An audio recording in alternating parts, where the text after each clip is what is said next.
తాకట్లో ఉన్న మీ బంగారాన్ని విడిపించి ఆ రోజు ఆన్లైన్ రేటుకి కొంటాం. Sharma gold company. నమస్తే, మీరు చూస్తుంది సుమన్ టీవీ. నేను మీ కీర్తి.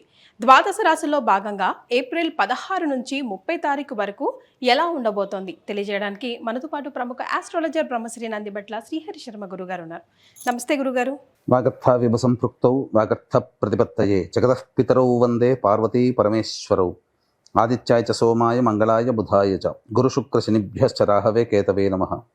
శృంగేరి జగద్గురు పీఠాధిపతులకి కంచి పీఠాధిపతులకి నమస్కారములు తెలియజేసుకుంటూ కార్యక్రమాన్ని ప్రారంభిద్దాం. గురుగారు, ధనుసు రాశి వారికి ఏప్రిల్ 16th to 30th ఎలా ఉంటుందో కాస్త వివరిస్తారా? ఏప్రిల్ నెలలో 16వ తారీఖు నుంచి 30వ తారీఖు వరకు ద్వాదశ రాశులలో జన్మించినటువంటి వారికి ఏ విధంగా ఉండబోతుందో తెలుసుకునే ప్రయత్నం చేద్దాం.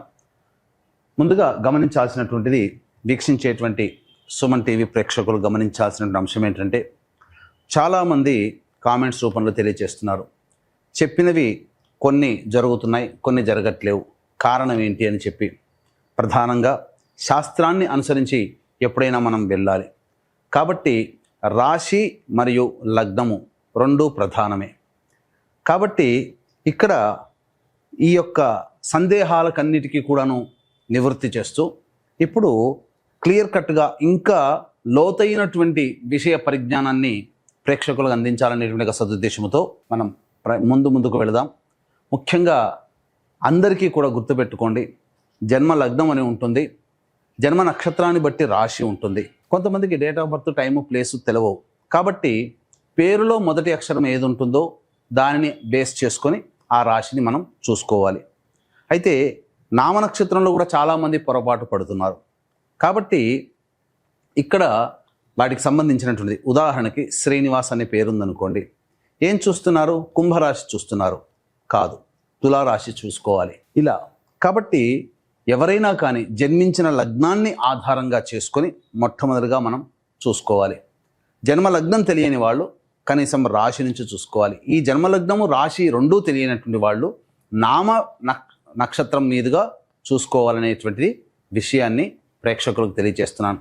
కాబట్టి ఈ పట్టు నుంచి మనము లగ్నాన్ని బేస్ చేసుకొని మరియు రాశిని బేస్ చేసుకునే విధంగా తెలియజేసుకునే ప్రయత్నం చేద్దాం. ముఖ్యంగా కొంతమందికి, ఉదాహరణకి ఇప్పుడు మనం మేష నుంచి మొదలు పెడుతున్నాం కాబట్టి మేష లగ్నము, ఈ మేష లగ్నము ఒక వ్యక్తికి ఉంటుందనుకుందాం. అదే మేష లగ్నంలో జన్మించినటువంటి వ్యక్తికి కన్యా రాశి, మరి ఏ రాశి ఫలాలు చూసుకోవాలి అనేటువంటి సందేహం కూడా కలుగుతుంది.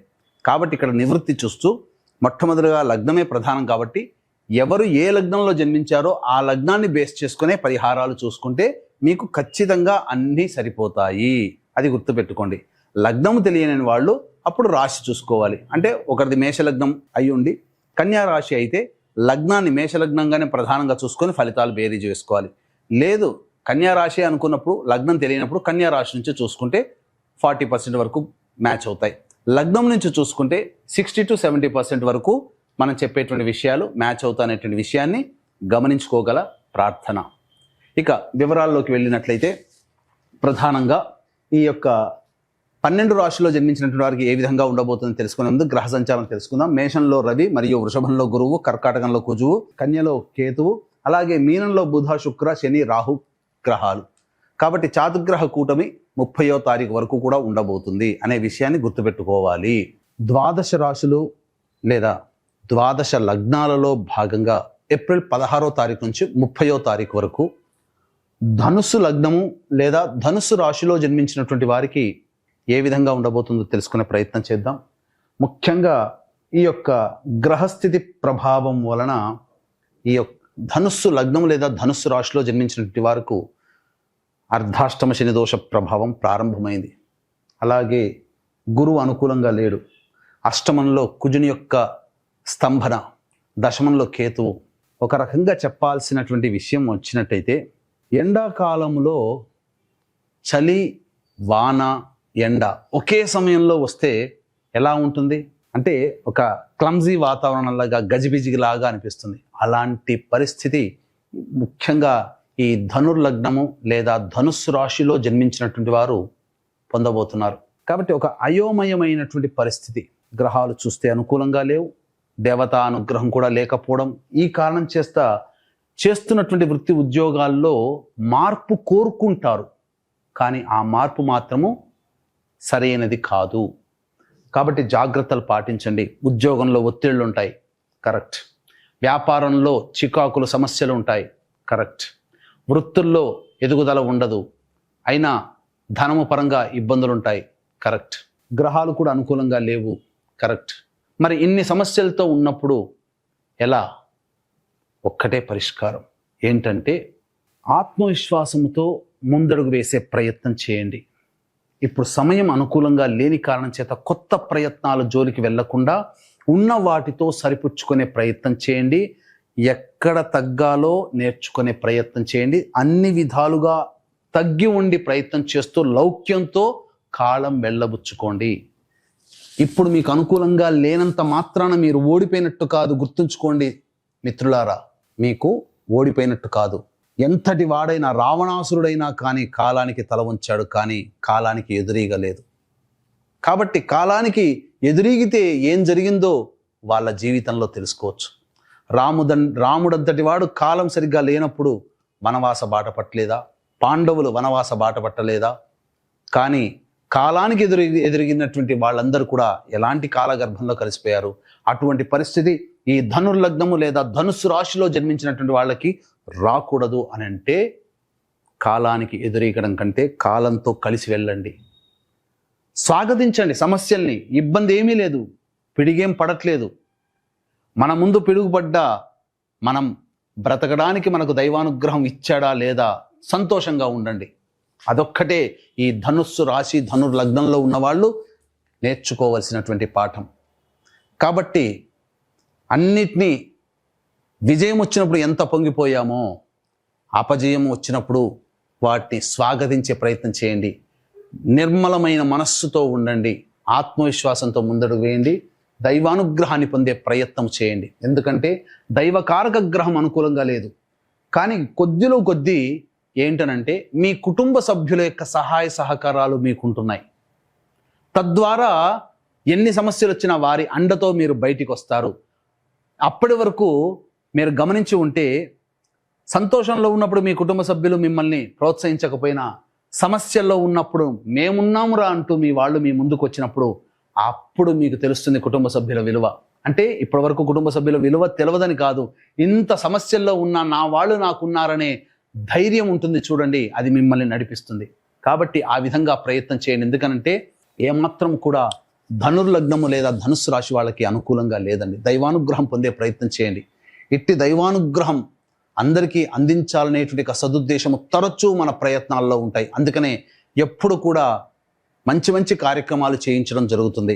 శివాజ్ఞ మేర, కాశీ విశ్వేశ్వరుని యొక్క ఆజ్ఞ మేర ఈ విశ్వావసునామ సంవత్సరం అందరికీ ఆనందంగా ఉండాలి. మరీ ముఖ్యంగా ధనుస్సు రాశి వారికి గ్రహచారం అనుకూలంగా లేని కారణం చేత విశ్వావసునామ సంవత్సరంలో మీ సంకల్పం నెరవేరాలి. మీ జాతకరీత్యా ఉన్నటువంటి దోషాలు తొలగిపోవాలనే సదుద్దేశంతో సంకల్ప సిద్ధి సర్వదోష నివారణ పూజల హోమాలు ఏప్రిల్ 18వ తారీఖు రోజున ప్రారంభమవుతున్నాయి. అవకాశం ఉన్న వాళ్ళు ఈ యొక్క కార్యక్రమంలో సంవత్సరం పాటు ఎలా సభ్యులుగా చేరాలనే విషయాన్ని కార్యక్రమ తదనంతరం కాంటాక్ట్ చేసి పూర్తి వివరాలు తెలుసుకోవచ్చు. ఇక ఆలస్యం చేయకుండా 16వ తారీఖు నుంచి 30వ తారీఖు వరకు ధనుర్లగ్నము లేదా ధనుస్సు రాశిలో జన్మించినటువంటి వాళ్ళకి ఏ విధంగా ఉండబోతుందో తెలుసుకునే ప్రయత్నం చేద్దాం. ముఖ్యంగా 16, 17, 18 తారీఖుల్లో ఖర్చులు అధికంగా ఉంటాయి. మానసికమైనటువంటి ప్రశాంతత లోపిస్తుంది. ఇబ్బందికర పరిస్థితులు అనేటువంటివి ఉంటాయి.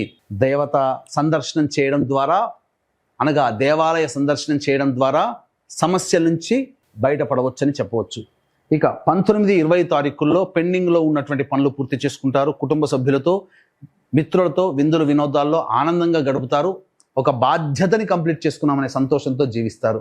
21, 22 తారీఖుల్లో ప్రధానంగా మీరు కుటుంబ సభ్యులతో కానీ ఇతరులతో కానీ మాట్లాడేటప్పుడు జాగ్రత్తలు పాటించండి. వాగ్వివాదాలు పెరుగుతాయి. ధనపరంగా నష్టము చేకూరబోతుంది. మీ యొక్క ఆలోచనల వల్ల మీరు కొంత నష్టపోతారు. కాబట్టి ఏం జరిగినా, నష్టం జరిగినా, ఇబ్బంది కలిగినా అది మీ పరంగానే అనే విషయాన్ని గమనించుకోవాలి. ధనపరంగా కూడా ఖర్చులు అధికంగా ఉంటాయి. 23, 24 తారీఖులో కనుక చూసుకుంటే దూర ప్రాంతంలో ఉన్నటువంటి వ్యక్తులతో పరిచయాలు కానీ దూర ప్రాంతంలో ఉన్నటువంటి వ్యక్తుల మిత్రులతో మాట సంప్రదింపులు కానీ జరుగుతాయి. ఇతరుల సహాయ సహకారాలతో మీకున్నటువంటి సమస్యలు పరిష్కరించుకుంటారు. ముఖ్యంగా రావలసినటువంటి రాణి బాకీలు మీకు వసూలు అవుతాయి. 25, 26వ తారీఖుల్లో గనక చూసుకుంటే వాహనాన్ని నడిపేటప్పుడు జాగ్రత్తలు పాటించాలి. వాహన మరమ్మతులకి, గృహోపకరణాలకి ఎక్కువగా ఖర్చులు పెరుగుతాయి. చికాకుల సమస్యలు ఉంటాయి. కుటుంబ సభ్యుల అండదండలు కూడా పెరుగుతాయని చెప్పవచ్చు. 27, 28వ తారీఖుల్లో వృధా కాలయాపన జరుగుతుంది. మీ ఆరోగ్యం పట్ల శ్రద్ధ వహించాలి. అలాగే ముఖ్యంగా ఏ పని చేయాలనుకున్నప్పటికీ కూడా కార్యరూపం దాల్చకుండా ఉంటుంది. విద్యార్థులకి విదేశీ యానము, విదేశీ విద్యకు అనుకూలంగా ఉంటుంది. దూర ప్రాంతం నుంచి మీకు మంచి సువార్త మీకు ఆనందాన్ని కలగజేస్తుంది. 29, 30వ తారీఖుల్లో కనుక చూసుకున్నట్లయితే ప్రధానముగా గృహానికి సంబంధించినటువంటి సమస్యలు తీరుతాయి. ధనము రాబడి అధికంగా ఉంటుంది. గృహ నిర్మాణానికి సంబంధించినటువంటి వెసులుబాటు కలుగుతుంది. అన్ని విధాలుగా ఆనందదాయకంగా ఉంటారు. పెద్దల సహాయ సహకారాలతో మీకున్నటువంటి సమస్యల్ని పరిష్కరించుకుంటారు. ఏతావాత చెప్పొచ్చేది ఏమిటంటే 16, 17, 18, 25, 26 తారీఖుల్లో జాగ్రత్తగా ఉండండి. ఖర్చులని తగ్గించుకునే ప్రయత్నం చేయండి. ధనపరంగా సమస్యలు ఎదుర్కొంటారు అని చెప్పవచ్చు. ఏతావాత ఈ యొక్క ధనుస్సు రాశిలో జన్మించినటువంటి వారికి ప్రధానంగా ఆరోగ్యం పట్ల శ్రద్ధ వహించాల్సినటువంటి పరిస్థితి. వివాహం కావాల్సినటువంటి వాళ్ళకి ఎక్కువగా కష్టపడితే తప్ప వివాహ సమస్యలు అనేటువంటివి తీరవు. విద్యార్థులకి ప్రయత్నపూర్వకముగా విదేశీ యానము, విదేశీ విద్యకి కలుగుతుందని చెప్పవచ్చు. మరి మహిళలకు ఎలా ఉంటుందండి? ఈ యొక్క ధనుర్లగ్నము లేదా ధనుస్సు రాశిలో జన్మించినటువంటి మహిళలకి ప్రధానంగా కుటుంబంలో బాధ్యతలు ఎక్కువగా ఉంటాయి. అలాగే ఆరోగ్యం పట్ల శ్రద్ధ వహించాల్సినటువంటి పరిస్థితి. అన్నిటికంటే ప్రధానముగా ఫలితము లేని ప్రయత్నాలు చేయడం ద్వారా మీరు నిస్సహాయులుగా ఉంటారు. మీరు ఏ పని చేసినా కలిసి రాకపోవడం, కుటుంబ సభ్యుల యొక్క ఆదరాభిమానాలు కూడా తగ్గి ఉండడం, ఎదుటి వాళ్ళ వలన సమస్యలు పెరగడం, ఇట్లాంటివి మిమ్మల్ని కృంగుబాటుకు గురి చేస్తాయి. మీలో మానసిక ధైర్యాన్ని మీరు కోల్పోతారు. కాబట్టి జాగ్రత్తగా ఉండండి. అన్ని విధాలుగా మీరు దేవతానుగ్రహాన్ని పొందే ప్రయత్నం చేయండి. మరీ ముఖ్యముగా 21, 22, 23, 24 తారీఖుల్లో సంతానము పరముగా సమస్యలు అధికమవుతాయి. గర్భవతులు జాగ్రత్తలు పాటించాల్సినటువంటి పరిస్థితి. మరి వీరిరువురు కూడా ఎలాంటి పరిహారాలు పాటించాలంటారు గురుగారు? ఈ యొక్క ధనుర్లగ్నము లేదా ధనుస్సు రాశిలో జన్మించినటువంటి వారు 16వ తారీఖు నుంచి ఏప్రిల్ 30వ తారీఖు వరకు వచ్చే సమస్యల నుంచి బయటపడాలి అని అంటే ప్రతిరోజు కూడా దత్తాష్టకము, కాలభైరవాష్టక పారాయణం ప్రతిరోజు రోజుకి 3 సార్లు పఠించండి. చాలా సమస్యలు తగ్గుముఖం పడతాయి. ఇష్టదేవతా సందర్శనం చేయండి.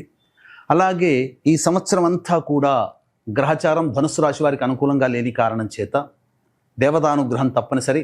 ఈ దేవతానుగ్రహం అందరికీ అందించాలనే సదుద్దేశంతో కాశీ క్షేత్రంలో ఏప్రిల్ 18వ తారీఖు రోజు నుంచి ప్రారంభమవుతున్నాయి సంకల్ప సిద్ధి, సర్వదోష నివారణ పూజలు, హోమాలు 1 సంవత్సరం పాటు. ఇటువంటి కార్యక్రమంలో ఎలా సభ్యులుగా చేరాలనే విషయాన్ని కార్యక్రమ తదనంతరం కాంటాక్ట్ చేసి పూర్తి వివరాలు తెలుసుకోవచ్చు. చాలా సంతోషం అండి. ధన్యవాదాలు. సర్వం శ్రీ ఉమామహేశ్వర పరబ్రహ్మార్పణమస్తు.